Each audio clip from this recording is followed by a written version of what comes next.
Take from New Jersey, it's the SNL Nerds, a show where two comics from New Jersey nerd out about Saturday Night Live. I'm your co-host, Darren Patterson. And I'm your co-host, John Trump. John, how you doing? It's December. We made it to December. I will take your word for it because time has no meaning anymore. You don't even know what month it is, what day it is, what year it is. I mean, I find out what month it is when I start being hassled for bills. Got it. But, I mean, you gotta know it's December, right? You're hearing, wonderful Christmas time on the radio. You're seeing people buying gifts and what have you. Buying eggnog. You assume I go out. Yeah, you know what? As soon as I said it, I was like, no. You assume I go out and I do things. I assumed you interacted with other people. You know what? No. That's on me. No, rookie mistake. I apologize. Yeah, but yeah, guys, it's December. We're less than 30 days away from being finished with this garbage, poop-filled dumpster fire of a year. Mm-hmm. We made it, guys. Standing strong, and yeah, I mean, thank the good Lord, we did it. And 45 days until we have a change in the White House. So yay! Oh yeah. Hopefully a change for the better. I mean, it's definitely going to be a change for the better. I mean, how could it not be? He could Joe Biden could spend 4 years literally flinging poop at people, and it would still be an improvement. Yeah, it would be. I would be like, wow, that's really presidential. Like his aim and accuracy. Yeah. It's he's restored dignity to the office. Yeah, I haven't seen poop slinging like that since Taft. Taft was a good poop slinger, right? Oh, he slinged the best of them. Oh man! But the big news for us this week: Saturday Night Live came back. Hey, we did it! Came back. New episode came out yesterday, December 5th. Jason Bateman and musical guest Morgan Wallen. Morgan Wallen, who I still say is pronouncing his name wrong, but I'm resigned to it. How do you think you should pronounce it? It's Wall and an E-N, Wallen. Yeah, I thought originally it was a wall, like W-H-A-L-E-N. So I was thinking it should be Whalen, but yeah, it is actually spelled W-A-L-E-N. So I guess the pronunciation makes marginally more sense. Yeah, I understand. Words are hard, so I could see how you could be thrown off by that. Yeah, but yeah. So that's the episode we're going to talk about today. But before that, I should talk about a little show I watched this last week that I really got into and dug and is connected to SNL. And that's a little show called Ted Lasso on Apple TV. I have heard of Ted Lasso. I hear it's really good. I have not watched it yet. So tell us about Ted Lasso, Darren Patterson. I will, John Trumbull. I will. So for those that don't know, Ted Lasso is this character that Jason Sudeikis created for promos for NBC Sports. He's basically like this, like a football coach, and like they would have him doing in the press release and the press conferences, talking to reporters and whatnot. And it was like a funny little ongoing promo that they did. It was a good character, and I guess they just had the idea to take that character, make a TV show around him.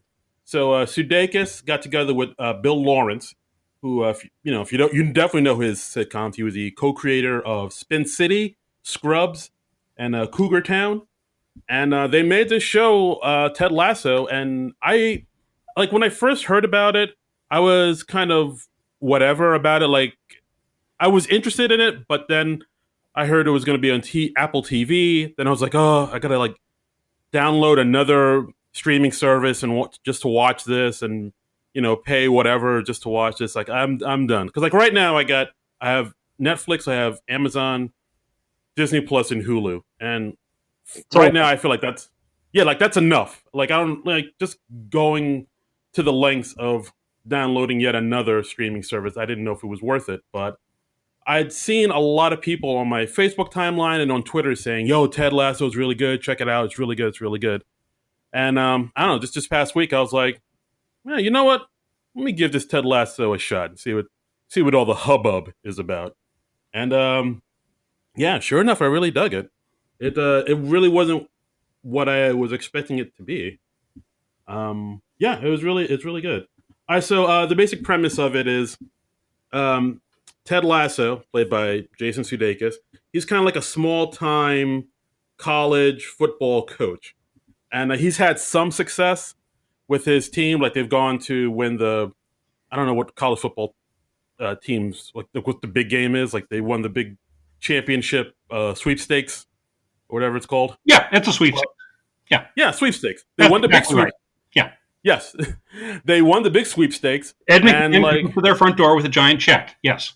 yes, Ed McMahon, giant check, balloons, confetti. Sweepstakes. Yeah, like in sports.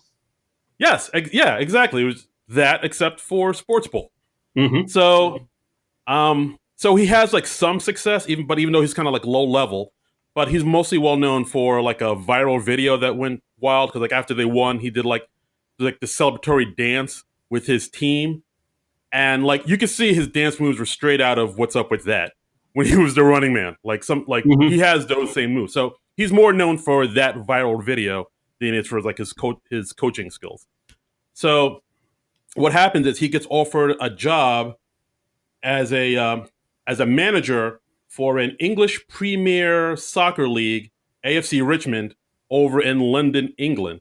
And he gets this job even though he's never coached soccer, does not know how soccer is played, doesn't know the rules of soccer, and has never been to England. Cool. He sounds like Yes. a perfect guy for the job. Yeah. Well, I mean, there's a reason why he gets the job. They explain it in the first episode. But I'll let you if you're gonna watch, I'll let Let the you. people discover it. Yeah, I'll let you guys discover it. But they explain in the first episode why he got the gig. But so he figures, oh, this is a challenge for me. I'll go for it. And him and his so he brings his coach, Coach Beard, who's like a guy he's known for years, and they have like a great camaraderie. And they're pretty much like best friends. And his basically his second in command, the Spock to his Captain Kirk. So just the two Americans go over to England for the first time, and they take over this small, struggling soccer team that's like kind of like they had like basically it's a soccer team where its glory days are kind of behind them, and like so they bring in Ted Lasso to sort of bring them up to the prominence that they once had, and of course.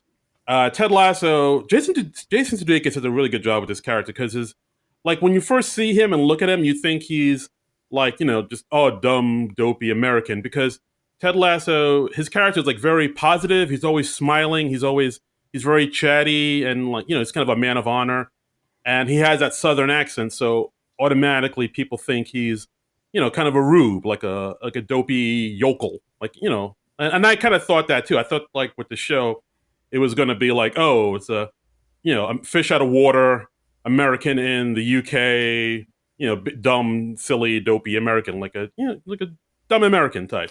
But with this character Ted Lasso, he's not that at all. He's actually a lot smarter than people give him credit for. Like his character is sort of a mix between I would say like a Jimmy Stewart and like a Will Rogers type of thing. And there were some times where I'd watch an episode and he reminded me very much of what is it? Parks and Recreation of Leslie Knope. So it's like he has more of that vibe to him, and it's like yeah, like I just was like, oh, this guy is like smarter than I gave him credit for. Like he's aware of how he comes off sometimes, but he still smiles. He's still really positive. A lot of the when he has his first press conference, a lot of the reporters write him off. A lot of the fans of the team write him off as like, you kidding me? We're getting this American bloke. He don't know about football, and like that. And you'd have all the soccer players write him off, but he just smiles and he just gives it his all. And he honestly he charms you and he wins you over by the end of the episode. He's like that type of dude. And I don't know, I really dug it. It's like it's smartly written and it's also it's like a strong feel good show too. It's like it gets you feeling warm and like positive, which of course in this world we need all of that we can get. Like the same way somebody would watch like an episode of maybe Schitt's Creek or Parks and Recreation or The Good Place or like one of those feel good sitcoms. Ted Lasso is a lot like that, and I really dug it. I really hope it's more people watch it. That's the only thing that I'm kind of worried about. is that because it's on Apple TV, not enough people watch it. Like not enough people have Apple TV, and I think this is like a show that deserves a bigger audience. Like I Well, still, I did hear on the Scrubs podcast this week that they are doing 3 seasons of it.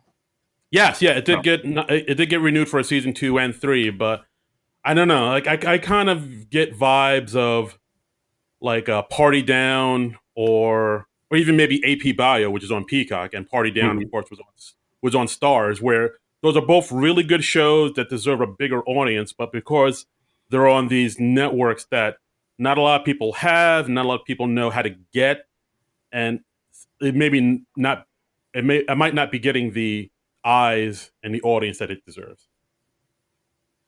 That's what I think. Okay. So, But yeah, but Darren Patterson approved.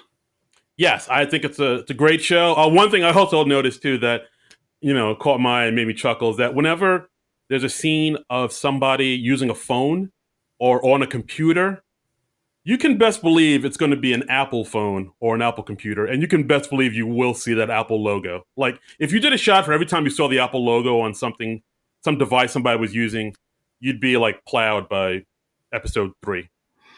That doesn't surprise me too much. Yeah. But yeah, so you'll see the Apple logo a lot, but like aside from that, it is like a really good show. Like Sudeikis is, I mean, it's one of those shows where the whole thing is kind of centered around Sudeikis and just him carrying it and him being like really charming and being really heartfelt. Like even though he's a guy who's like always smiling and laughing and like really wants to, the best for his team and people and treats everybody equally, you can see he's kind of going through his things too. Because there is one scene where he's calling his wife and son back home in America, and he's on the phone with his son. He really loves his son, and then he gets on the phone with his wife, and like they're kind of going through a rough patch. Like she needs kind of some space and time to figure out what she wants from their marriage, but he still loves her, but he needs to give her that space.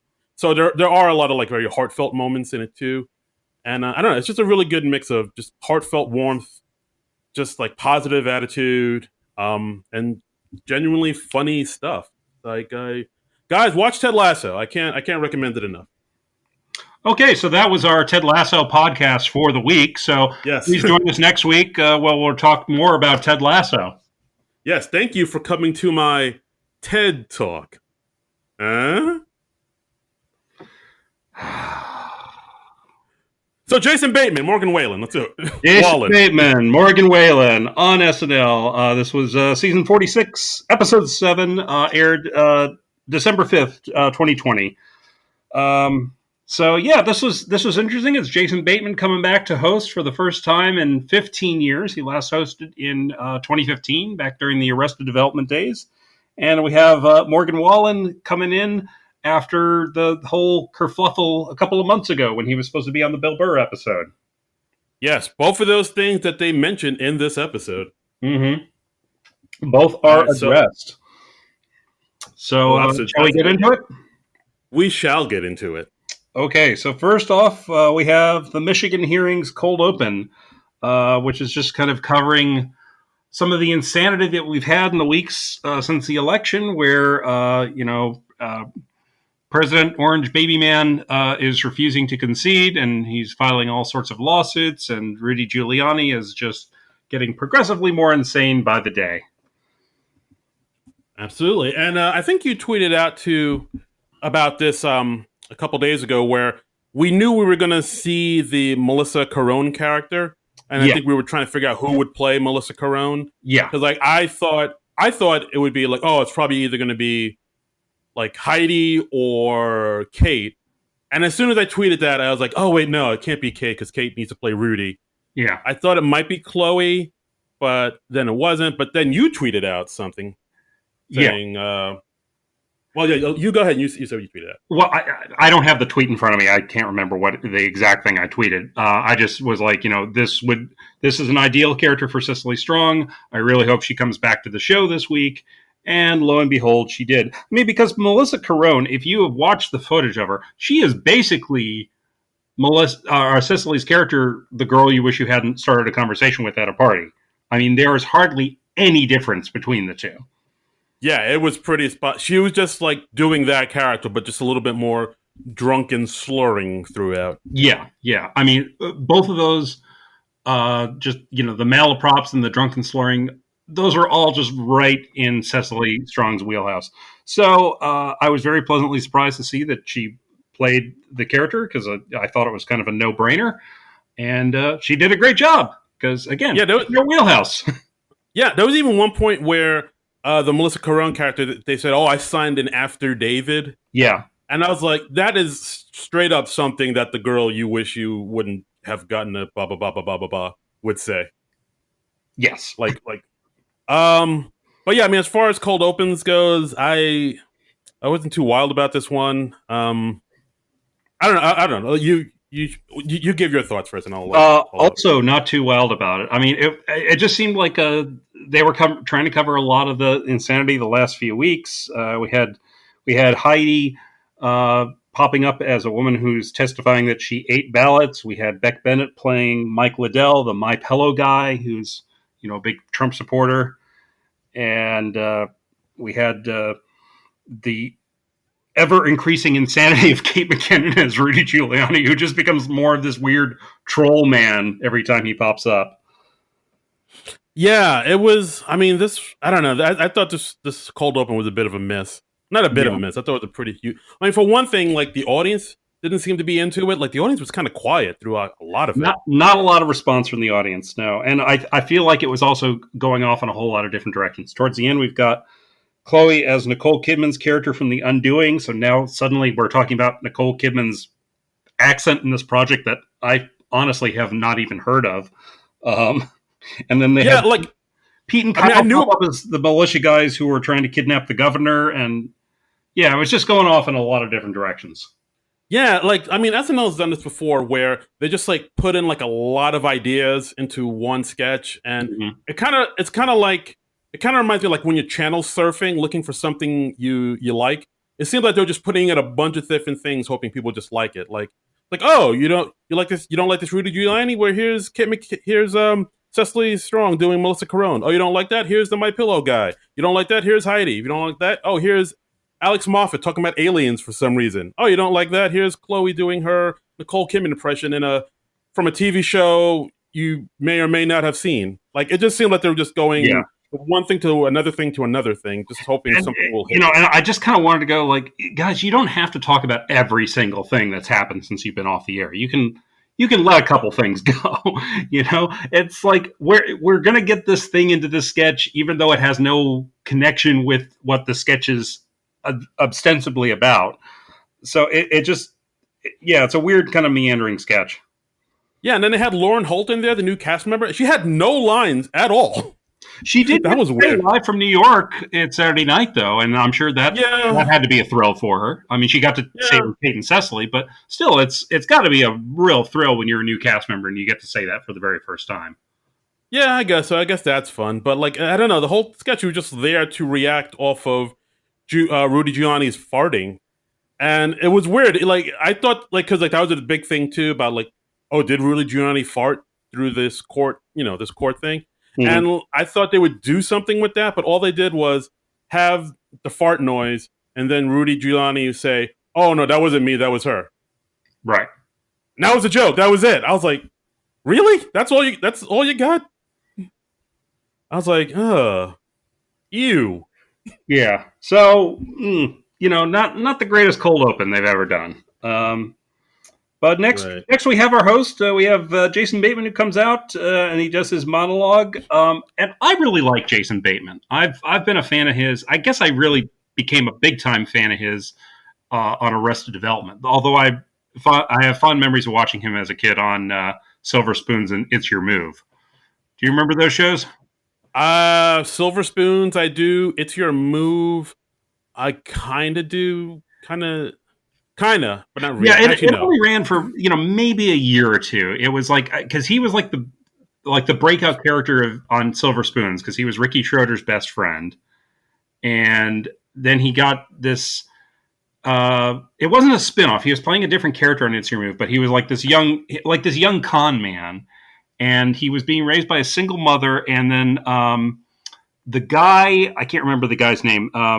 The guy who was the first husband on Married with Children for the neighbors. The dark, Oh, Steve Rose. yeah. David Strathairn? No, No, it's it wasn't David. That's not that actor. I can't remember the actor's name, and I'm not going to bother looking it up. But he was a guy, and he was like started dating Jason Bateman's mom, but he was like kind of on to all the kids' usual tricks. I'm on to you, kid. Yeah, Yeah. I think I kind of remember. It kind of sounds like a mix between Saved by the Bell and the cartoon Top Cat, where it's like some kid always running a hustle and he has like his friends in on it and stuff like that. I never watched Top Cat, and this was before Saved by the What? Bell, but yes, I'll agree. That's a perfect analogy. Thank you. You never saw Top Cat? It's an old cartoon, a Hanna Barbera from like I the know what '60s. Top Cat. I've just never really watched Top Cat. Fair enough. But actually, I just looked up "It's Your Move" on Wikipedia, and apparently Garrett Morris was also on the show, which I had no idea of. What? Yeah, That's bonkers. yeah. Wow. So Gary Morris, he's a man of mystery. Like he just pops up in things. I had no idea. yeah, I had no idea either. So what do you know? Okay. Unexpected SNL connection. But so anyway, I mean, I've liked Jason Bateman for quite some time. I think he's really funny. I think he knows he's a really good straight man. He knows he's good at the deadpan stuff. He knows his way around a line. I really like him. I enjoy seeing him pop up and stuff. Yeah, no, he's one of those guys that just can do comedy and drama really well. I mean, like I think most people know him from Arrested Development and whatnot, but like now he's doing Ozark, and which is a totally different thing, and he's carrying that off pretty well too. He's just one of those guys that just kind of ridden the line between silly comedies and like serious dramas, and he's done it I really haven't well. seen Ozark. Is Ozark good? It's all right. Like I tried to get into it, and it was like I don't know if I'm digging it, but my wife likes it, so Okay. there's that. All right. So I thought his monologue was really solid. I mean, he comes out and he's got a nice self-deprecating thing. He was like, I last hosted 15 years ago, so I made a hell of an impression. And he talked about how they had a sketch where they used a chimpanzee, and they brought the chimpanzee out for good nights, and he says, and the chimpanzee tried to kill me. Yeah, and this is all true. The chimpanzee was used in a sketch called, and I quote, "throwing poop at celebrities," Right. and it's exactly about that. Like whatever you think in your mind, a sketch called "Throwing Poop at Celebrities" is about it. That's what it is. I did not And look the sketch up. Did you? Is this sketch anywhere online? yes, it's on YouTube. Okay, I got to find it after we finish recording. I didn't think to look for it, but But yeah, you see like you see Daryl Hammond dressed as Sean Connery, rest in peace. You see Keenan Thompson still on the show back then, dressed as Bill Cosby, and there's like Amy Poehler dressed as like Sharon Stone and stuff. And it's mhm. just celebrities getting thrown poop at.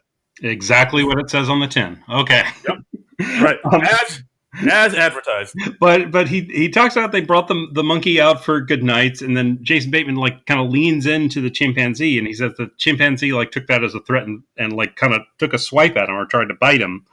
And they show the clip of them at good nights, and you see the chimpanzee kind of lunge at Jason Bateman a little bit, and it really disturbs Rachel Dratch behind him.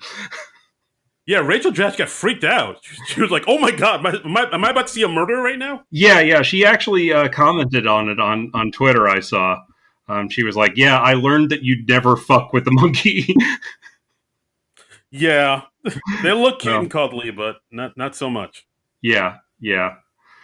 So it was that was interesting. I mean, I thought this was cool because this is a story that Jason Bateman has probably been telling for the last 15 years, and they just tweaked it a bit, and that was their monologue.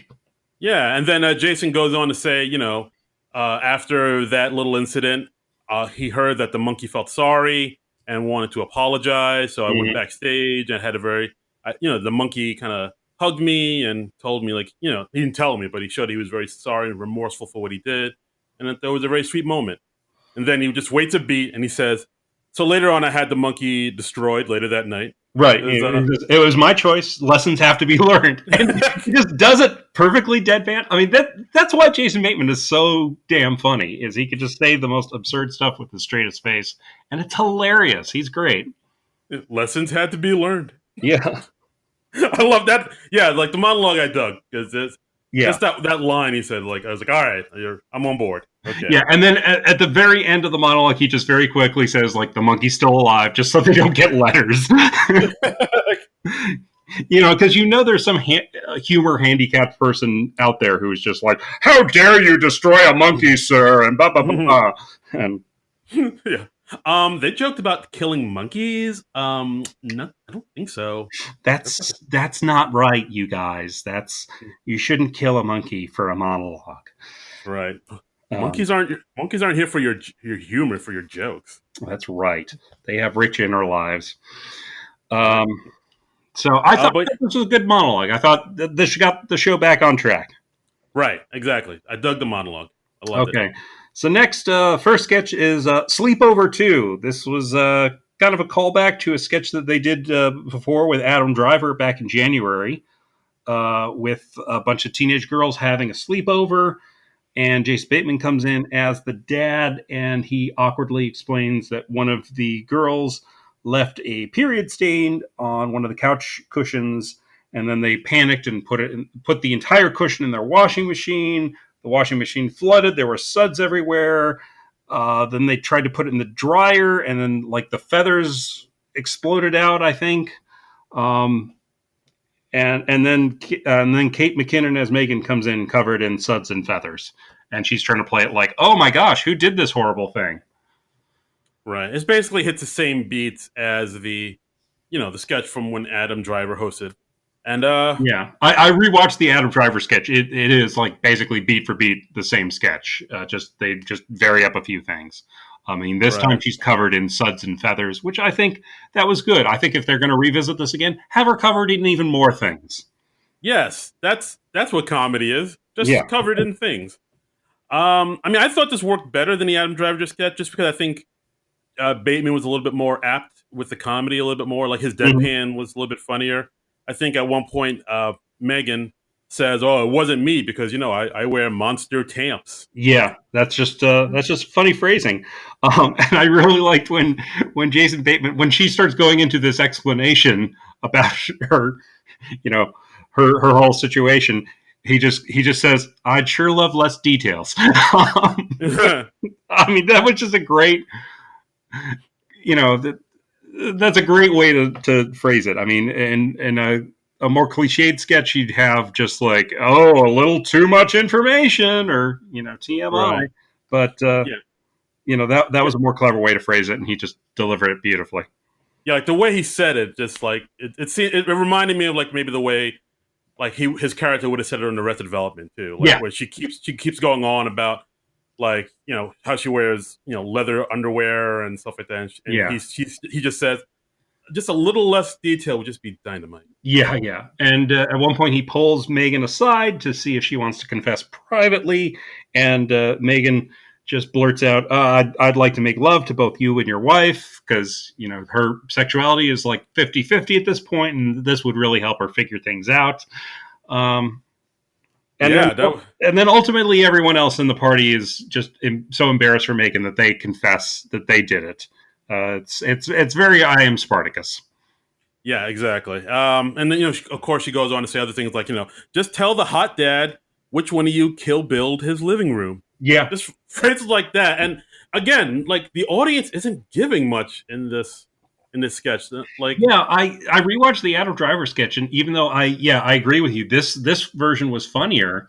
They responded a lot more to the Adam Driver one, which is probably why they decided to revisit it.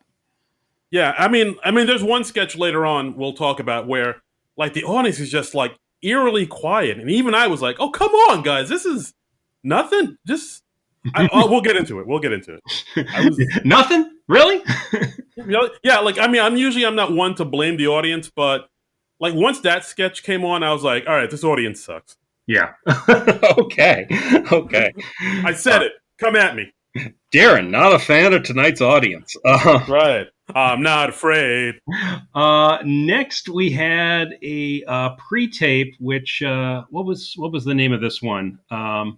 Stu. This is Stu, the big Oh Stu. yes, this was Stu. Yeah, this was Santa and his elves and their opening letters that they get, and then it quickly segues into a parody of Eminem's song "Stan" with Pete Davidson as this Eminem type or Stan type, and he just becomes increasingly more deranged as Santa's unhinged fan.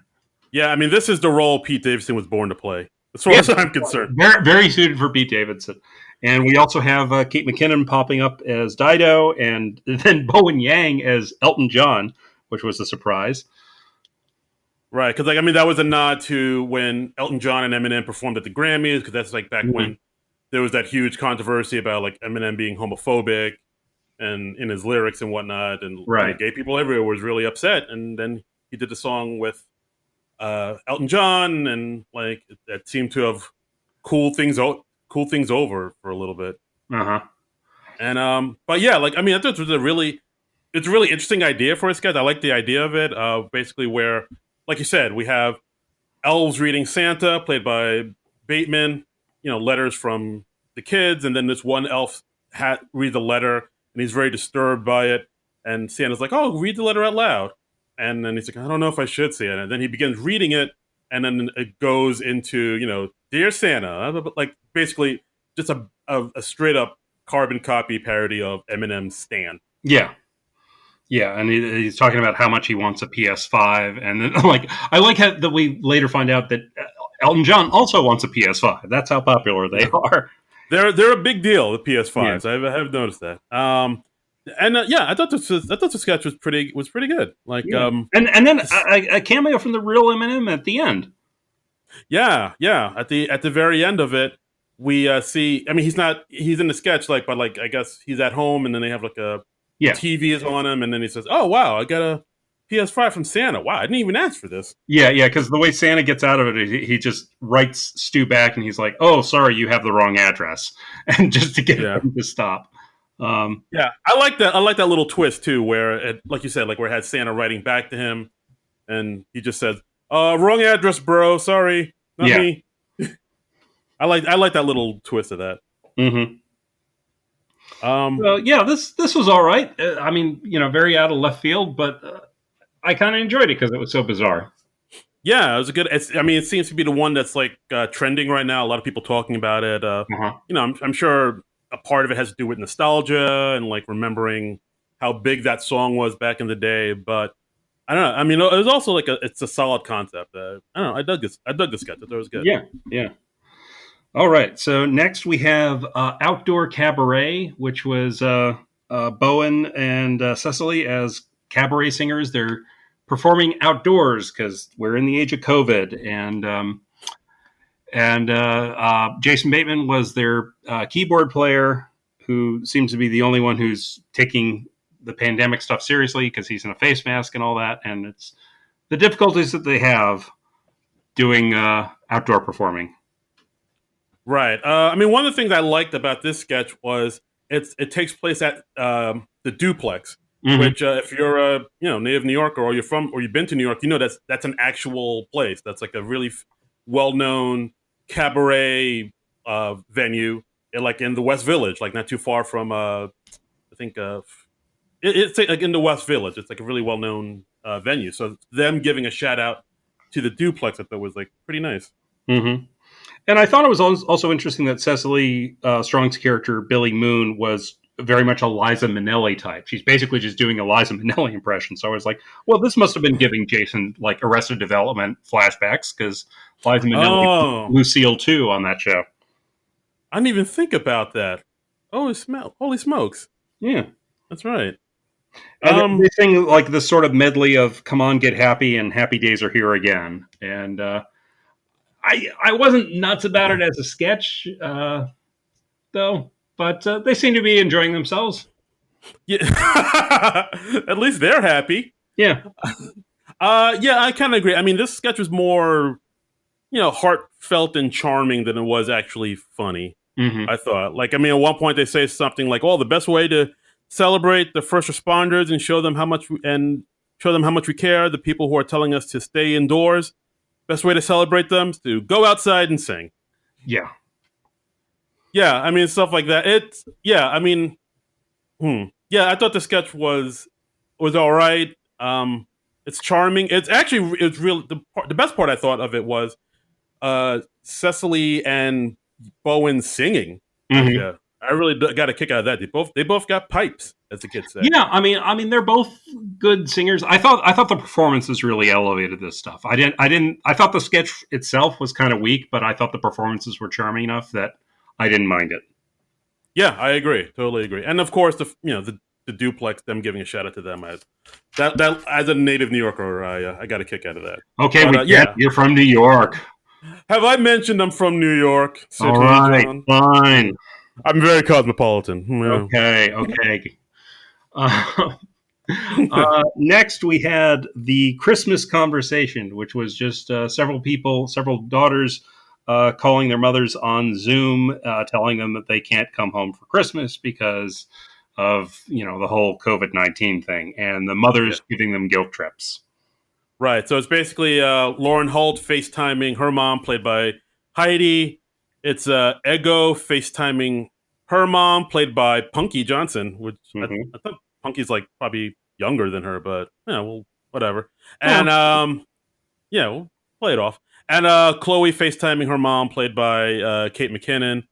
And it's like you said, they're all saying I can't come for Christmas, which is something I'm sure a lot of people are saying, this month. Yep. And of course, the mother is just laying guilt trips on them. One of the best lines I thought in this sketch was Kate McKinnon saying to her daughter, "If you don't love me, just say so. I didn't raise a coward." Yeah. Yeah. Um, I thought this was funny, and the awkwardness. I thought it did this thing that SNL has this tendency to do, where they decided to get sentimental at the end of it, and I'm just like, no, you're a comedy show. Have a big laugh at the end. I don't want you to get sentimental. Yeah, yeah, I hear what you're saying. Like, I mean, I got it. I mean, they've done it before in the past. Like, of course, they did it on the Eddie Murphy episode, the Christmas Mhm. episode, and I think they probably did it with what else is it? Like the Mother's Day episode. They've done that too, where they just ended on a very sweet note. It's like, oh, happy Christmas, everybody. Like, Yeah, I get why you'd feel the need to do that, but I don't know if it's the best way. It's the best thing to do. yeah. I I mean, think I it'd be just I just don't agree with it. I mean, I think they should only get sentimental maybe about a fifth as much as they do on the show. So, right. whenever they end a sketch, like, it's kind of like saying like, oh, we didn't really kill the monkey. It's just you're pulling back, and I'd rather see them just push further. Yeah, I hear what you're saying. I can dig it. And we also get like an appearance from Keenan in this sketch. Mhm. He plays Ego's dad in it, and it's honestly I think this is the only time we get to see Keenan throughout this entire show. He's not in any of the other sketches. Uh, wow. I honestly hadn't noticed. But I thought he did a good job in this sketch. I liked that he was like the kind of the coolest dad, the clueless dad, I should say. He like says to his daughter at one point, like, honey, we love you unconditionally, and the mother's like, nope, we love you conditionally. That's a Yeah. good line, yeah. And of course, Jason Bateman plays the dad to Chloe, and of course, she's like the type of dad's like, "See what you're doing to your mother? You're making Mhm. her, What if she was on an airplane and like that was the last thing you said to her and she died? Yeah. Would you be happy then? Would that make you happy?" Yeah. And Chloe's like, And that would not be a problem if you didn't get on an airplane. yeah, Yeah, I mean, just kind of the recurring theme is that the parents just really don't quite get it. They don't get the seriousness of the situation, and they're like, oh, "Why can't we get together for Christmas?" and it's like because there's the Black Plague out there and people Hmm. dropping off. Maybe that's why I can't come over for ham and mac and cheese. Yeah, But yeah, I thought this was okay. I understand. I get what you're saying. What the sentimental ending was like, maybe not needed, or it was a little too sappy and sweet. But I thought it was like okay overall. yeah.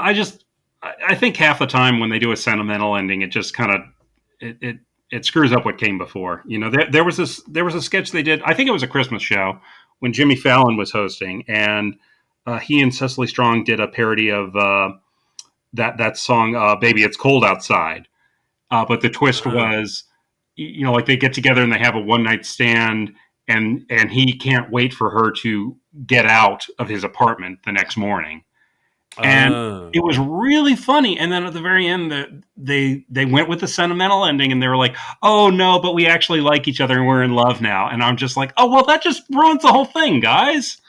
Yeah, it's like it when was really funny up until that part, and it just I know what you mean. It's I'm like dead inside, so right, yeah, that's right. You're a hollow husk of a man. We all know this. But yeah, it's kind of like when somebody tells a joke, and then like immediately after they tell the joke, they're like, "Oh, I'm just kidding. I'm just kidding." Yeah, and it's like, well, give us credit for having some intelligence. So so the ending bugged me, but I liked it up until that. Hey, fair enough. I hear you. Next up, we got ourselves what's it called? Alabama or Morgan Wallen Party. Yes, Morgan Wallen Party. This one gets a little meta. Ain't no party like a Morgan Wallen party, because a Morgan Wallen party's a super spreader.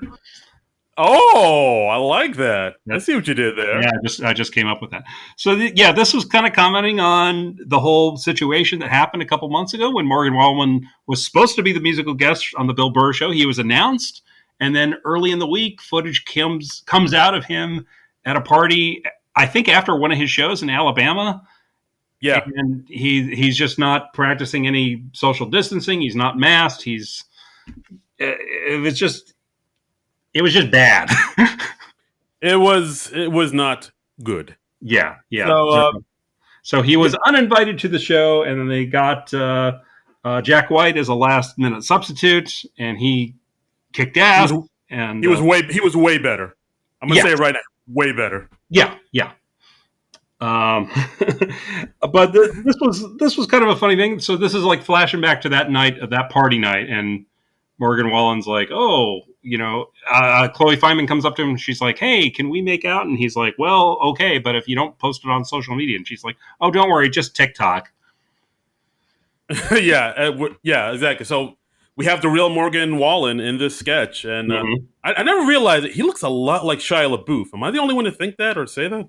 I don't know. I have not done research on this topic. I did not know this was going to come up.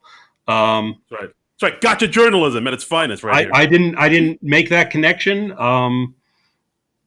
Well, listeners, let me know. I think he looks like Shia LaBeouf with a mullet. That could be just me. That could be just me. And just as Morgan's making these bad decisions, we have Jason Bateman coming in as Morgan Wallen from the future, saying like, "Hey, you don't want to do this. You're going to regret this. You'll be uninvited from SNL, and who knows when they'll be able to have you on again."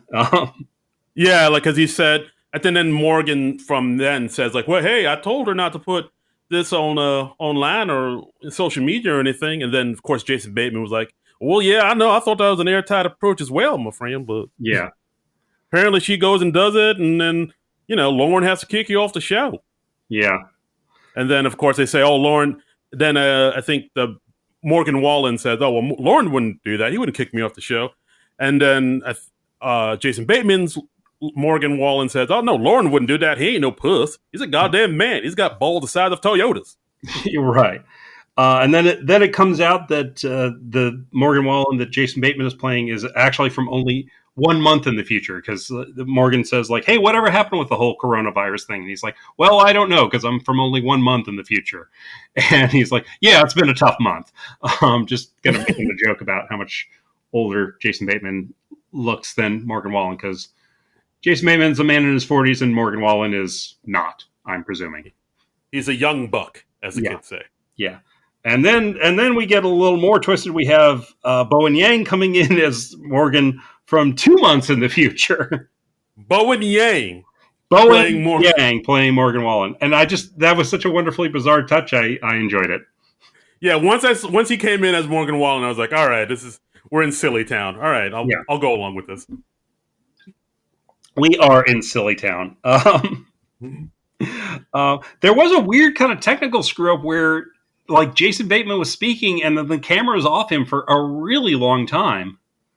Yeah, like if you look on the YouTube clip, it's not there anymore. They corrected it. Oh, good. But when when you watch it live, it's literally just a camera on Morgan, Wallen, and Bowen, and Jason Bateman is talking, but the Yeah, camera's not on him at all. And I yeah, was like, whoa, this is a glaring mistake. yeah. Rare technical screw up from SNL. So I guess they just edited in the feed from another camera, or did they go with a dress rehearsal for the YouTube?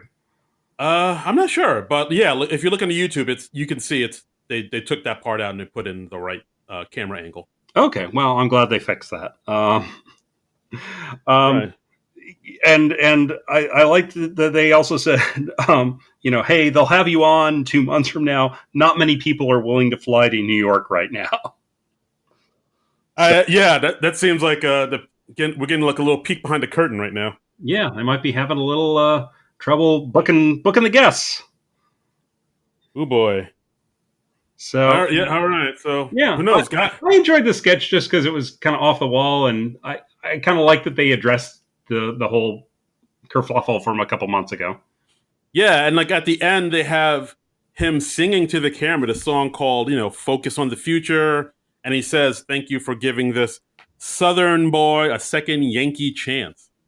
So like it seemed like this whole sketch was just made so that Morgan Wallen could just apologize to the whole audience about this. Because like I think I do remember people saying, I remember seeing people saying that when he was getting booked to do the show, people were like saying, "Oh, why did he get a second chance to do this? Like he put people's lives at risk. Fuck him. This, he's probably MAGA. Rah rah rah." Like I think a few people were still kind of upset about Uh-huh. it. So like this is a way to make a mea culpa, as we say. Yeah, yeah, I'm sure that's exactly how Morgan Wallen phrased it. He's like, Yeah, guys, I want to do a mea culpa. yeah. I'm gonna do me a mea culpa. Yeah. So then, right after this, we had the first of his musical segments where he did a song called Seven Summers. Yeah, this is a smooth ass song. Like when I heard this, it was like, oh, this sounds like something like some soft rock, some like almost yacht rocky type of song. It's like not really that country at all. Yeah, I got a bit of a yacht rock vibe from it. Honestly, for most of his number, I was just fixating on the mullet. Yeah, like is he trying to single handedly bring back the mullet? Is he? I don't know. You don't find many guys with a mullet in 2020. You don't, but I think he's trying to bring it It's back. I'm it's a like, weird choice. I thought we all agreed this was a mistake, right, Yeah, people? like around like sometime in the early 90s, like say around 1992, we were like, yeah, we're not going to do this mullet thing anymore. Yeah, We're like going to we. cut our hair in the back like normal people. We're going to grow our sideburns out really long because Luke Perry, he's the thing right now. But Ooh. mullets, no, not so much. Oh, back when I had some hair, I had some serious sideburns going. It was legit. Oh yeah, no, I Oh, did the Luke Perry sideburns where you'd grow them out for the entire length of your ear, and yeah. I never quite did the little pompadour thing that he and Jason Priestley had going, but yeah. Oh, cool. You kind of like grease down your sideburns so they like look thicker and wider. Like you were that was I don't remember ever putting any product in the sideburns. No, no pomade or anything like that. Something just no, like really no, make it pop. no. I mean, I used some product back in the day, but Oh, not on the sideburns. yeah, like blonde tips or something like that. No, Oh, okay. Well, no, this is how we learn. yeah. But yeah, so I mean, Seven Summers, just super smooth, just a smooth ass beat. I do not like his music. Wow. All right. Yeah. No, I get it. Like, I mean, are you Are you into country music at all? As far as No, country music, not really. yeah, I'm the same. I, Like, I when it gets real twangy, you just kind of lose me. It's not my thing. I can get into some southern rock, but as Yeah. far as like straight up country, I'm not like the biggest fan. I mean, there's like a few exceptions, maybe like a few, Dolly Parton songs here or there, or like Uh-huh. what you call it, the Man in Black, who's Johnny Cash. Johnny Cash, or maybe even a Reba McEntire, or maybe not. Well, yeah, but like as far as Wow. I'm sorry, Reba. I apologize. Harsh to Reba McEntire. Because you know what it is? No, maybe not. No, I don't like her. You know what? Because I thought I was thinking about Reba McEntire, and then I thought about it again, and I was like, oh no, I'm thinking about Bonnie Raitt. I'm thinking about the other. Oh yeah, okay. You're mixing up your redheaded country stars. So, Okay. But yeah, you know, no shade to Reba McEntire. I'm sure you're fine, but it's not for me. But yeah, as far as country music goes, I'm not a huge fan. But then he later on in the night he did the second song. What's it called? Still going. Down. And like this was like such a stereo, like the stereo. Like if you asked me to make a song, This was make yeah. Yeah. That's what the song sounded like to me. like if you asked me to make a song making fun of country music, I would make this song. Like he literally mentioned drinking beer, his truck, his girl, you know, kicking around the dirt, being a good old boy, and like he's doing all this while wearing a sleeveless plaid shirt, a la Larry the Cable Guy, with his and he has like the mullet pulled back, and you hear like slide guitar. I'm like, this is like every cliche, every stereotype of the South you could think of, just in one package. I honestly would have muted this if I didn't have to watch it for the podcast. I was like, this is just so not my thing. This is not something I want to hear. This was I am going to go full Zoidberg on Morgan Wallen. Your music is bad and you should feel bad. John, there goes that Southern demographic. I hope you're happy. Yeah. Well, I don't want to offend the folks in the South. I used to live in the South, but I do not like Morgan Wallen's music. People from Mississippi aren't going to love this episode. Okay. Hey, y'all city slickers up there talking about my boy Morgan Wallen. So, yeah. I mean, it's nice that they gave him another chance and they had him back and all, but I would have done just as well without him. Right. And not especially a great match for Jason Bateman either. That is true. True. You know, you want a cool indie band or something for Jason Bateman, I think. Yeah, some I don't know, Mumford and Sons, or I don't know who's that's not even a cool indie band. I don't even know who's a cool indie band these days. You have the Mumford and Sons. Yeah, something like that. The Lumineers or something like that. The kids love it these days. Yeah, yeah. I mean, he could have been a good match with the Strokes. There you go. But I don't know. But Morgan Wallen, no, not so much. More like Morgan Nolan, because I'd say nah to that. Yeah. TED Talk. Just not my thing. Not my thing. Not my thing. All right, so moving on, we got the weekend update. We got the weekend update with the Colin Jost and the Michael Che and the news and the making the jokes about the news and the things. Yeah, apparently the president's crazy. John, did you hear this? Did you hear about this? I did not know this. I have not. Yeah. No. Apparently he's been like losing a lot of lawsuits and things. He's protesting the results of the election. Yeah, he doth protest too much, and Giuliani's farting, and and things about that and things of that nature. Yeah, I liked the line. Trump, the Trump administration opened another door on their advent calendar of losing, because I think they lost like 6 lawsuits in a day. I mean, they filed something like 40, and I think they've won one. Or like 39 of them have been thrown out. Yeah, it's a lot of goose eggs up there. They're throwing up there on the scoreboard. And they talked about the various conspiracy theories that are circulating out there. Apparently, one of like North Koreans brought fake ballots to Maine, and just said like, because it's easier for North Koreans to make it to the East Coast.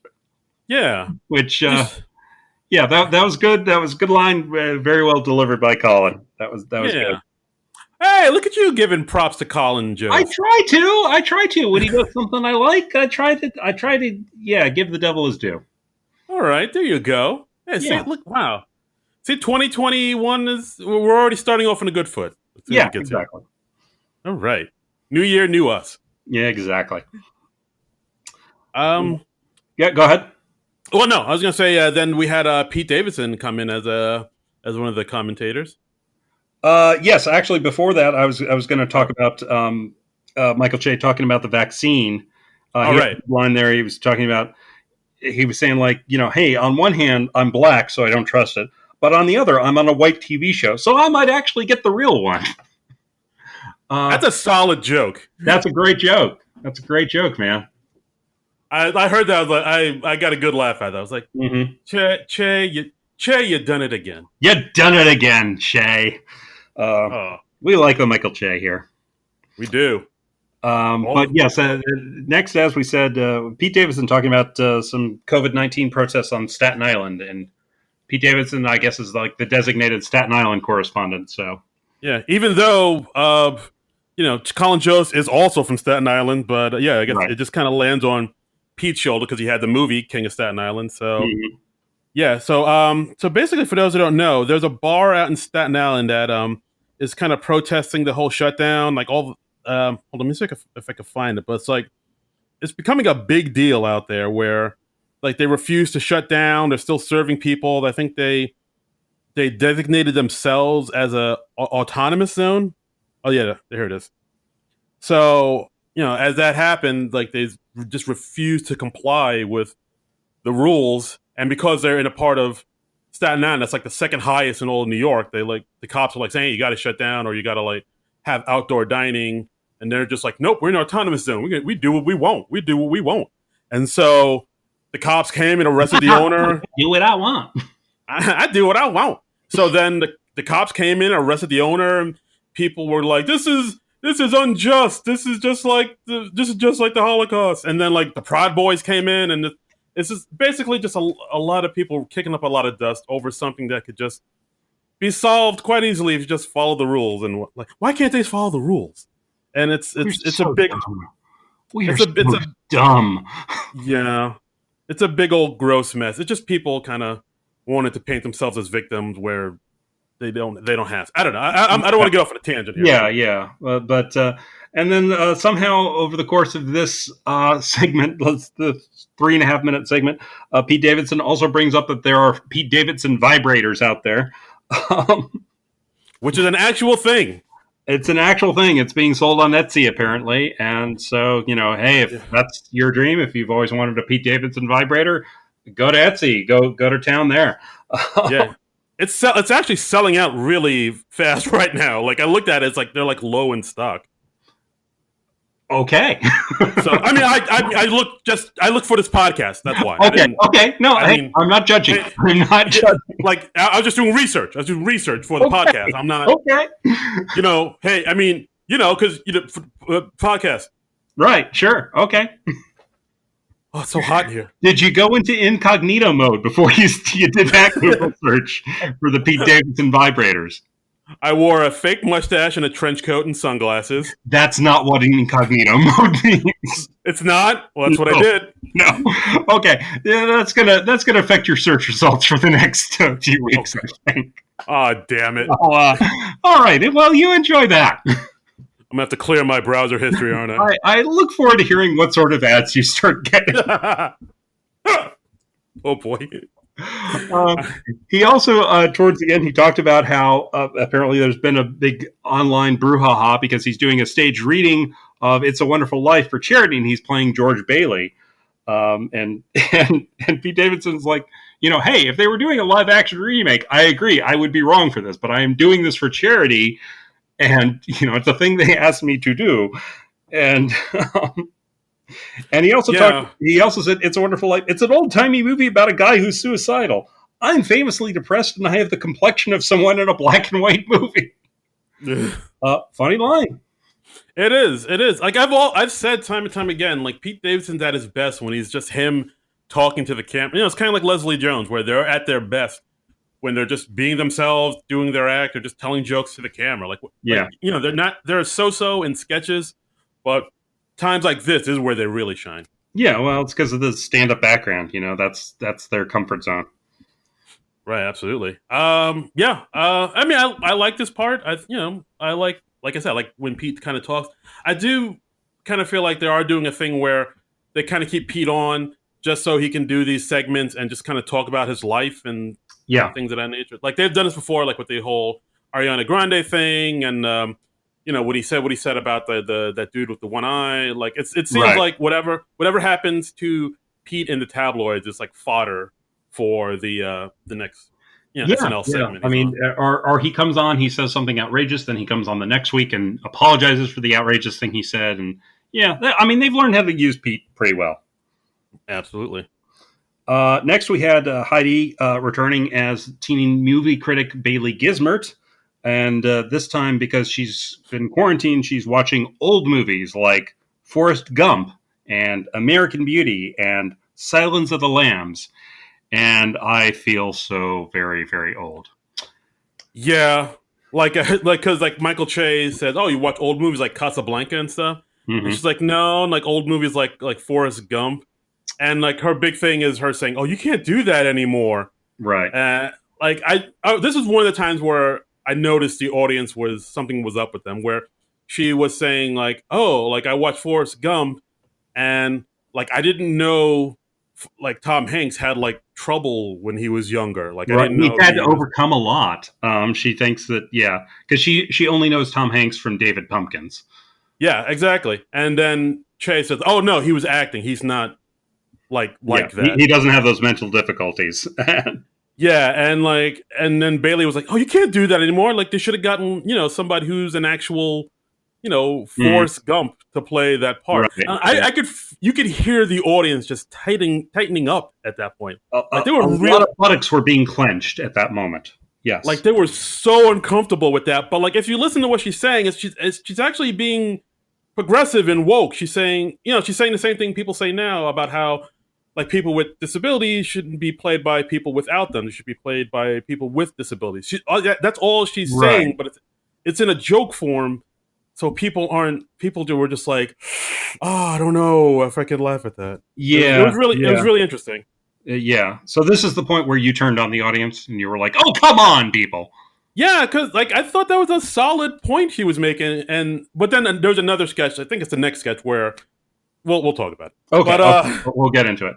And then she also watched American Beauty, and she's like, "Oh, you can't do that anymore." And Michael Che's like, "Oh, because of Kevin Spacey and the stuff that's come out about him." And she's like, "No, you can't do that anymore because of the plastic bags," which I thought that was funny. yeah, because like that thing can choke a duck, Michael. Yeah. And then she talked about how much she liked Silence of the Lambs and how that had some funny stuff in it, and how Mhm. much she likes like Buffalo Bill. Yeah, and then it kind of comes out that she has like a crush on Buffalo Bill. Yeah, she's like, "Don't tell Buffalo Bill. He likes to chase." Yeah. Yeah, this was all right. I thought this was pretty strong. Then they also talk about there's like they break the fourth wall a little bit, where I think she does that thing at the end of everything where she talks about how stressed out she is over everything Hmm. about like in school and everything, and she's like, "Che, you don't know what it's like being me. I got a lot going on. You're not even in sketches, so you barely work." Yeah, yeah, I thought that was nice, and I think, and then she talk at the end. She says the same thing. She always says like, "Oh, well, if you like what I'm about, hit the subscribe button below." And then Che says, "Yeah, Bailey, this isn't a YouTube video. This is live TV. This isn't online anywhere." And she's like, "Yeah, I know. Like, I can't even find SNL on Netflix. You know that's bad, right?" yeah, yeah. It's a nice little knock at Peacock. I don't know. I think this is one of the things where both of the commentary, like I thought, like Pete and Bailey Gizmer, I thought they were both stronger than the actual Weekend Update. Hmm. Hmm. Yeah, so I don't know. I dug them both. I always like to see Heidi work. I always think she's Yeah, you incredible. know what? Something I was surprised by. I actually watched this back on my recording this morning because I conked out kind of early last night when the show was live. Uh, I'm amazed how deep into the show Weekend Update is now. It's like an hour into the show, and it's just I don't know. I'm used to it being like a little past the first half hour or 40 minutes into the show, but it just seems like it's getting deeper and deeper into the show. Well, what time did it come on? I didn't even notice. What time did it come on last night? It was about an hour into the show. Like 12:30? Yeah. Well, I mean, Whoa. again, I was watching my recording, so it was an Ah, hour into the show. So I would assume that would be around 12:30, but I was not watching it live. So got it. Yeah, like I mean, yeah, like usually, yeah, usually comes on like I didn't even notice that. Wow, like usually, like you're right, it usually comes on like around 12, like a mhm. half hour in. I didn't even realize it was like they were starting at 12:30. That is pretty late. Yeah, yeah. But Interesting. anyway, next we had Santa's Village, which is the second sketch of the night where Jason Bateman plays Santa. That's right. He's found his niche, his wheelhouse. Yeah. And so it's a family going to the mall to see Santa and Mrs. Claus, but because they're trying to be safe in pandemic world, they're in snow globes. So they're in just sort of bubbles, and wackiness ensues. Right. Yeah. So basically, it's Melissa and Mikey and their kid. They're all wearing masks, and at one point in the beginning, they have uh, Kyle as like a sort of a robotic elf. He's like talking to them through Hmm. like an iPad, and he says, Yeah. "Oh, we want everybody to be safe, so put your hand in my tummy for hand sanitizer." And then they do, and I thought that would be the sketch, Hmm. but then no, that's just part of the set. Then they go into this other thing, and it's like you said, where it's was it Cecily as Mrs. Claus in a snow globe, and Jason as Santa in a snow globe, kind of like the members of like the Flaming Lips a little bit, like that big hamster wheel Oh yeah, type yeah, of thing, yeah. a hamster ball Yeah, rather. they're in the And air bubble thing where you can, move it around just by walking inside of it, and it rolls yeah, around. and it's yeah, and it seemed like there was something wrong with Cecily's bubble because it seemed like her head was hitting the ceiling of it. So maybe the bubble wasn't inflated 100%. Because you see at some points like Cecily's kind of holding up the top of her bubble with her hand. I didn't notice that. I'd have to go back and look at that. Then it's like, oh, maybe her bubble isn't as inflated as Jason's is, but Yeah, whatever. But I mean, I imagine so he had to be setting this up while Weekend Update was going on because I would think this would take a while to set up. But yeah, the joke is like the globes roll off the platforms and they take a spill and they're trying to recover and da da da da da. yeah, and like this is a sketch where I thought something was up with the audience, just because it's like you said, like they were like, oh, ho, ho, I'll come down to you, little girl, and of course, a lot of physical comedy. He rolls down the stairs in his bubble, smashes all the ornaments and presents. Dead silence from the audience, and I thought that was just weird because like usually physical comedy gets some type of reaction from people. Like I Hmm. thought physical comedy was like the quickest way to get like a big laugh or just like a shock or something. But I mean, Jason, I feel like this didn't go over big because it wasn't that unexpected. You see them spill once, and then you see them spill a few more times, and you're not really surprised by it. that's true. Yeah, but like I don't know, the audience. It's just maybe it's just because it's so sad when somebody falls and nobody laughs. I don't know. Mhm. I expected something from the audience, but like they were giving them nothing. And then you see Cecily talk to she kind of breaks character, calls the Santa Claus John because he's an actor named John. And Santa's like, "Oh my God, I told you guys to secure the base." And Cecily's like saying, "Oh, I thought you meant that as like a political thing." Yeah. And it's like, what do you mean? But it's like it's a political year. I thought it was something like that. Like I thought that was a decent joke. And then of course, Mrs. Claus, tries to walk down to the kids, and she's holding cupcakes, and of course she takes a spill. Cupcakes fall on her face, and again the audience gives nothing. It was like oddly quiet as all these people just kind of flounder and fall about on the floor. It was just like, oh, this is kind of weird and sad. Yeah. I didn't think this was a great sketch. I feel like you liked it a lot more than I did.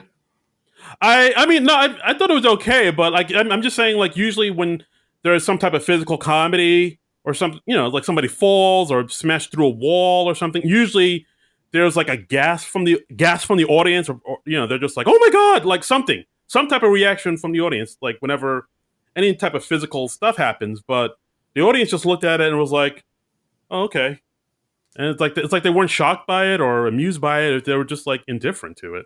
The I don't audience know. was a bunch of chads. What was They were, that? the audience was a bunch of chads. They were like, okay. Yes, It was a chatty audience. They were a Absolutely. chatty audience.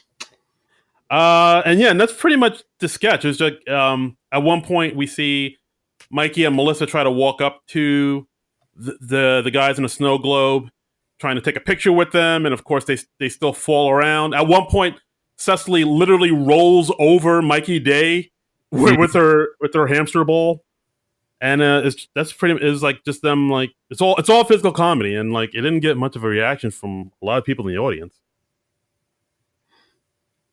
It was just like right now. I'm getting not getting much reaction from you. I don't have much to say about this. It didn't really work for me. So yeah, same. I thought it was interesting, but yeah, same thing. I was like, all right, I guess that was that. That was the thing that they did. Because there was so much. It seemed like there was so much production and so much stuff set up for it. It seemed like the payoff was just not there. Yep. All right. So lastly, we had a pre-tape called Bits, which was just a bunch of friends watching a football game, and they're joking around. And then Kyle Mooney's character, he just kind of screws up the joke. He doesn't really do that. And then he sings a song about why he can't keep the joke going. Right. Apparently, this sketch was cut from the Chappelle episode because Oh, really? Of course that ran super long because Chappelle was like, "I'm gonna talk for 15 minutes," and and of course this got cut. So basically it's another sketch with Kyle being super awkward as that's his bread and butter. Mm-hmm. And but I don't know, I kind of like the sketch a little bit. I know with like Kyle, I'm usually kind of hot and cold, but I thought this sketch was pretty good. I kind of like this more than I usually do a Kyle sketch. It was all right. Yeah, it's certainly the type of thing that you put towards the end of the show. But I didn't mind it. Yeah, I mean it's basically like Kyle's because like you said, like their friends joking around, and it's usually like a thing where somebody tells a joke, then somebody adds on to that joke, somebody adds on to that joke, Mm-hmm. and usually there's somebody who tries to add on to that joke, keep the joke train going, and then fail miserably and to just kill the entire joke. And Yes, we've all been there. I'm hilarious, so I have not, but I've heard of it. I've heard of people being like that. Right? Yeah, you read a lot, so Yeah, what? you read a lot, so you've read about people bombing. Yes, from what I understand, bombing is pretty terrible. Like, I mean, I don't know. Hopefully I hope it doesn't happen to me at all, ever, because, I totally crush and dominate every stage I get on. But Right. from what I've heard, it's not good. So, my Right. heart goes out to those people who cannot tell a joke. Thoughts and prayers. Yeah. Huh. So, and that was the show. I mean, what'd you think of the show overall, Darren? Overall, I thought it was okay. Not just kind of middle of the road. Yeah, Yeah. I thought it was an off show for him, honestly. There weren't, I only like sort of semi liked most of the sketches. There wasn't any one thing that really blew me away. I'd say probably my favorite thing on the show was the Jason Bateman monologue. I thought that was the funniest thing in the show. You know what? I'll go with that. I mean, the stew sketch I thought was all right. I like the concept. Maybe I like the concept more than the execution a little bit. Yeah, the stew sketch was pretty solid. That was another thing. The Christmas conversation I liked with, the caveat of, I didn't like the ending. I thought they flubbed the ending, but overall, I thought it was just kind of an show. Yeah, I mean, like the sleepover had some funny parts here and there, some funny lines, but like overall, I was like, I've kind of seen this before. Yeah, and everything else just seemed kind of like almost there, but not really quite. But there are like a little flashes of pretty funny stuff here and there, but nothing really kind of came full to fruition for me. I thought Jason Bateman was a good host. I'd like to see him come back. I'd like to see him come back before another 15 years have passed. Right. I mean, if we're still here by then, who knows? Yeah, I mean, who knows if we're going to be here 15 days from now? But Absolutely. God, I mean, Lord knows. We could all die tomorrow. I hope we're here 15 days from now because they've got another show set for another couple weeks. So They do. Next episode, they got themselves Timothy Chalamet and Bruce Springsteen and the E Street Band. Yes, I'm looking forward to that. I'm not. I think I said last week I'm not terribly familiar with Timothy Chalamet. I'm not even certain if he's like, say, 16, 22, or 30. I have no idea. I'm not even sure if I could pick this dude out of a lineup. But yeah, I mean, he's kind of the hot new up and coming talent. He's been in a bunch of stuff that I have not seen. right, But you gave his credit last week, and I was like, I've not seen that. I've not seen that. I've not seen that. So okay, so all right, so he's 24, and he's been in Call Me by Your Name. Haven't seen it. Have you seen it? Heard it's good. Lady Bird. Haven't seen it. Heard it's good. The most recent Little Women. Haven't seen it. Heard mixed things. Okay. What else? What else got? Beautiful Boy. Have not seen it. And of course, you haven't seen it, but the upcoming Dune remake with that by Denis Villeneuve. Have not seen it. Have not seen the previous Dune. Have never read the book. Wow. So you're going in. You're going in with a clean old slate. Yeah, I am. I am very, very ignorant of the Timothy Chalamet. As am I. So, all right. But since we are men in our 40s, we're not ignorant of Bruce Springsteen and the E Street Band. That's in our wheelhouse. No, yeah, we are looking forward to the Bruce Springsteen and the E Street Band. And honestly, yeah, as men in our 40s, it'd be weird if we did know stuff about Timothy Chalamet. Yeah, name. I think that's about all I can be expected to know about Timothy Chalamet. Yeah, if I knew everything about Timothy Chalamet, I'd expect one of our listeners to call the police, and they would be in the right to do so. That'd be weird. I mean, our names would be on a list somewhere, I think. As they should be. I am literally twice his age. Yeah. I should not know about Timothy Chalamet. Yeah, if I know all that stuff about Timothy Chalamet, put me behind bars, because I'm up to no good. Exactly. But yeah, we'll discover stuff about him, and maybe we'll become Timothy Chalamet superfans. Maybe this podcast will become a Timothy Chalamet podcast, where we'll become projects every single week. Maybe we'll become Timothy Chalamaniacs. Maybe we'll just become new Timothy Chalamet fanboys. He does have a fun name to say. I will say that. I will give him that. Yeah, he spells it weird. It's like with two E's and an accent over the E, but it's just... Yeah, I don't like that. I don't care for that. But it is fun to say Timothy Chalamet. It's just... it's a fun thing to say. Timothy Chalamet. Chalamet. Mm-hmm. And yeah, that's our episode, guys. Thanks again for listening. Thanks again so much for listening. We did get a few tweets about this episode. Let me see if I can pull them up right here. Lay them on me. I don't think I've seen these. On the old Twitter machine. Mm-hmm. We put out that we were doing this episode. Mm-hmm. Of course, from here we go. From Nick Store, at Nick Store, saying, I liked it.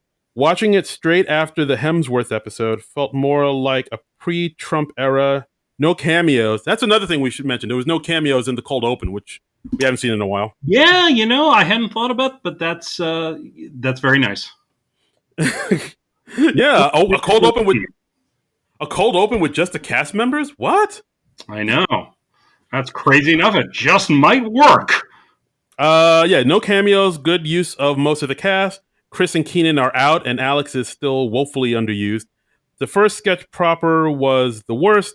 Stu probably the best. Gives it a 3, which is fair enough. Vax Novier says probably the most average show of the year so far. There were moments that implied a step in the right direction, while others parts took a bit of a leap back in progress.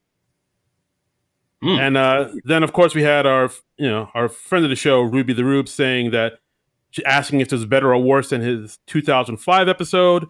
That one has an interesting reputation.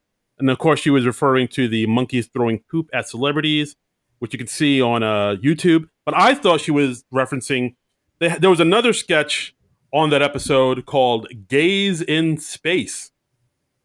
And, oh boy. I was not aware of that.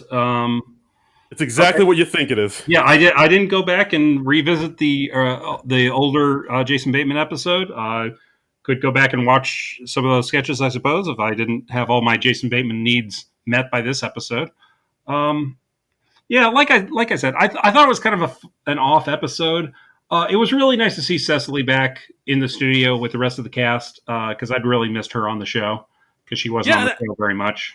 And that's another thing. Like, I thought when Cecily made her first appearance, I thought like the audience would be roused up and applauding, like, "Hey, Cecily's back!" Nothing. They were just like, "Oh, okay." I mean, maybe I know that they've been drawing a lot of the audience from first responders, so maybe they weren't particular fans of the show. Maybe they don't follow the show too closely. Maybe that was a factor. I don't know. I guess I don't know. The audience on this show was like, I don't know what was up with them. They were pretty. Your audience was bad, and you should feel bad. Exactly, I said it. Yeah. If you got a problem, find me on Twitter at Darren Credible, Dara Incredible, and Instagram. Hit me up. Right. We got a problem. We could solve it, son. Know what I mean? And if you got a problem with me, you can find me on at Trumbull Comic on Twitter and Instagram. And that's TRUMBULL, and then the word comic. But don't at me if you have a problem with me, because I don't like arguing with strangers on the internet. I really don't. You know, the more I think about it, don't at me with your problems too. I'm very sensitive and I cry easily. Yeah, just follow me and retweet me when I say something funny or witty, and agree with the things I say. That's all I ask. Is that too tough to ask? That's all I just want to be loved. Is that so wrong? I was thinking about that this week. I was thinking about John Lovitz doing what's that person's name? Firestein. Harvey Firestein. I was thinking about that at work at one point. I was like, John Lovitz did an impression of Harvey Firestein. How did I ever think that John Lovitz was straight? Shouldn't that have been a big old hint? Yeah, John Lovitz. He's a true gem. I don't think that most heterosexual men would develop a Harvey Firestein impression. But hello, everyone. But it honestly never occurred to me that John Lovitz was gay until I saw him on one of those Comedy Central roasts, and everyone was like making fun of him for being gay, and I was like, oh wait, is John Lovitz gay? And it honestly never occurred to me before. It honestly never occurred to me till just now, till you just mentioned it. Yeah. I was like, oh yeah, he's like, I don't think he's ever been married, and he has like a flowery way of saying things. Like, he has a bit of a flourish. Yeah. And I don't think he's as far as I know, I don't think he's ever officially come out or acknowledged or that. And and if that's fine, that's his choice. You come out when you and how you want to come out. That is absolutely your choice. But I was just thinking, like, how is the Harvey Firestein impression not a hint? I don't know. That got by all of us. Just an idle thought that I had this week. Oh, yeah. So, and also, if you want to tweet at us at SNL Nerd Show, if you want to tell us your John Lovitz thoughts and ideas, tweet at us. We welcome those. We love discussing John Lovitz all the live long day. So follow us at SNL Nerd Show on the Twitter and the Instagram. Please write us, talk to us, tell us your thoughts, tell us your John Lovitz theories, and we will perhaps tweet back at you. Absolutely. It'll be our little it'll be a nice little give and forth, back and forth there. Yeah. And so that's about it. Please join us next week while we discover all about Timothy Chalamet and we revisit Bruce Springsteen and the E Street Band. Right. But until then, nerds out. This has been a non-productive media presentation. Executive producer Frank Hablawi. This program and many others like it on the Non-Productive Network is distributed under a Creative Commons Attribution Non-Commercial No Derivatives license. Please share it, but ask before trying to change it or sell it. For more information, visit non-productive.com.